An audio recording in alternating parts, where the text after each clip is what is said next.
Last week I was remaking an old project in Python, just adding some of that modern magic to it. Anyway, I was using tkreload. And let me tell you, that was a real pain in the, you-know-what. So I decided to fix it the only way I know how, by making a Python library to make tkreload development easier, LMAO. Yeah, tkreload is for those who want to build apps that actually open on a desktop.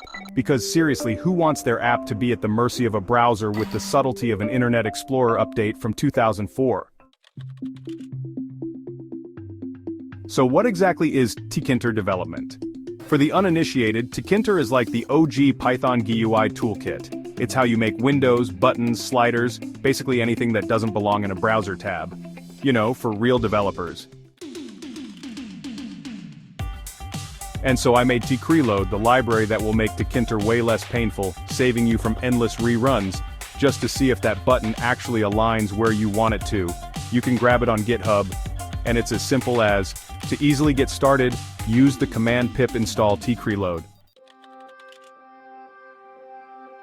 With tkreload, you don't have to keep restarting your app to see the UI changes. It's like that live reload experience that all those fancy front-end devs keep raving about. Now, it's our turn.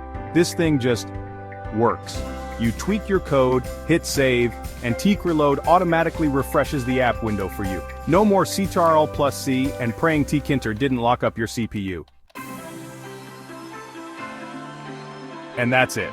Tkreload is live on GitHub, totally open source, so give it a star, install it with pip, and make your tkreload life less of a nightmare. Now go forth and start developing UIs that will actually stay on someone's desktop for more than 5 minutes.